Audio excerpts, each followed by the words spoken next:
তৃণমূল কংগ্রেসের তমলুক লোকসভার প্রার্থী দেবাংশু ভট্টাচার্য সন্ধ্যায় দুর্গাচকে মঞ্জুশ্রী চৌমাথায় মোড়ে স্থানীয় টোটো ও অটো চালক অ্যাসোসিয়েশন ও ব্যবসা সমিতির আয়োজিত এক পথসভায় বক্তব্য রাখেন।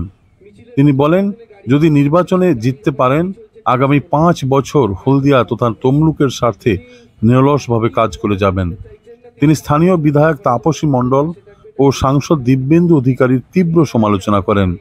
হলদিয়ার মঞ্জুশ্রী মোড়ে লোকসভার প্রার্থী তৃণমূল কংগ্রেসের দেবাংশু ভট্টাচার্য মঞ্জুশ্রী মোড়ে বুধবার সন্ধ্যায় এক জনসভা করেন। আমি যদি 29 বছর বয়সে প্রথম প্রার্থী হয়ে সোমনাথ চট্টোপাধ্যায়কে হারাতে পারি, তোকে 28 বছর বয়সে টিকিট দিয়েছি, তুইও তাহলে 28 বছর বয়সে প্রার্থী হয়ে ওই ভণ্ড বিচারপতিটাকে হারাতে পারবি। দিদি আমাকে এটা বলে টিকিট দিয়েছেন। আমি দিদিকে কথা দিয়েছি, দিদি নিশ্চিত থাকো তমলুক আসন আমরা জিতছি। এবং আপনারা মোবাইলে রেকর্ড করছেন, আমি আপনাদের সামনে বলে যাচ্ছি, রেকর্ডিংটা ভালো করে তুলে রাখুন। তমলুক লোকসভা কেন্দ্র তৃণমূল কংগ্রেস জিতে গিয়েছে, এটা আমি নিশ্চিত করে আপনাদের কাছে এই মঞ্চ থেকে বলে যাচ্ছি। এবং আমরা শুধু জিতেছি তাই নয়, আমরা হলদিয়া থেকে লিড দিয়ে আমরা জিতছি, আমরা হলদিয়া থেকে এগিয়ে থেকে জিতছি। কারণ হলদিয়ার মানুষ তিথিবিরক্ত। তিথিবিরক্ত কেন?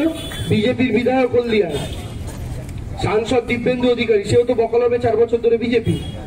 তাহলে বিজেপির সাংসদ, বিজেপির বিধায়ক হলদিয়ার সমস্যার কথা তবু এদের মুখে বলতে শুনছেন না কেন? কতদিন তাপসী দেবী বিধানসভায় দাঁড়িয়ে হলদিয়ার সমস্যা নিয়ে কথা বলেছেন? কতদিন দিব্যেন্দু বাবু হলদিয়ার সমস্যা নিয়ে পার্লামেন্টে দাঁড়িয়ে কথা বলেছেন? হুগলি নদীর নাব্যতা নিয়ে কতদিন কথা বলেছেন? শ্রমিকদের স্বার্থ নিয়ে কতদিন কথা বলেছেন? বলেননি।